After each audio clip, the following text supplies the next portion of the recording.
नमस्कार दोस्तों, मैं हूं रोहन शर्मा और आज हम उस संगठन की बात करेंगे जिस संगठन ने हमारे भारत पर कई सारे हमले किए थे। जी हां, आप उसका नाम ज़रूर जानते होंगे। उसका नाम है लश्कर-ए-तैयबा। लश्कर-ए-तैयबा की शुरुआत कैसे हुई थी, किसने की थी, इसकी गतिविधियां शुरुआती तौर पर कैसे रही थी और अब ये कैसे काम करता है, इन सब चीज़ों के बारे में हम जानेंगे। तो चलिए शुरू करते हैं।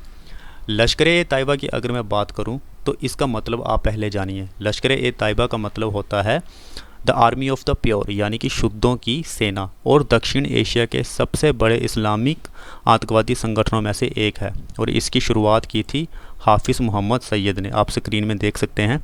इसकी शुरुआत अफ़गानिस्तान के कुनार प्रांत में की गई थी और वर्तमान में ये पाकिस्तान के लाहौर से अपनी गतिविधियां चलाता है।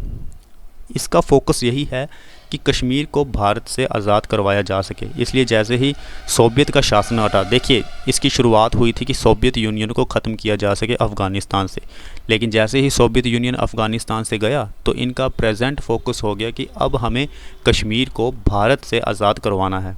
और भी अगर हम जानें तो संगठन ने अपने को बहावी इस्लाम के आदर्श पर स्थापित किया था।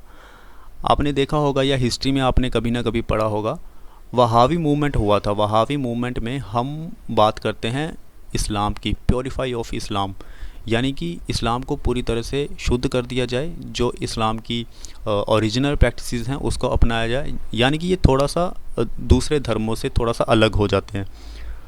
आगे अगर मैं बात करूं तो इन्होंने बॉम्बे में हमला किया था, जैसे कि आप स्क्रीन में देख सकते हैं कि किस तरह से आग निकल रही है होटल से।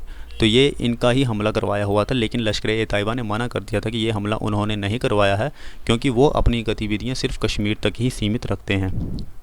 इसका नाम तब चर्चा में आया था जब 2000 और 2000 के बीच में इन्होंने भारत के कई सारे क्षेत्रों पर हमला किया था।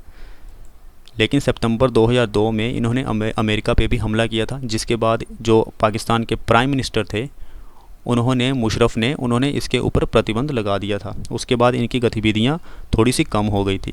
लेकिन जब 2004 में कश्मीर में भूकंप आया था तो उसके बाद इनको फिर से एक मौका मिल गया कि अभी हमें दान एकत्रित करना चाहिए, और इसीलिए पाकिस्तान के कई सारे लोगों ने इनको दान पेटियां दी ताकि ये अपनी फाइनेंशियल चीज़ों को पूरा कर सके, हथियार खरीद सके और भारत जैसे देशों पे हमला कर सकें।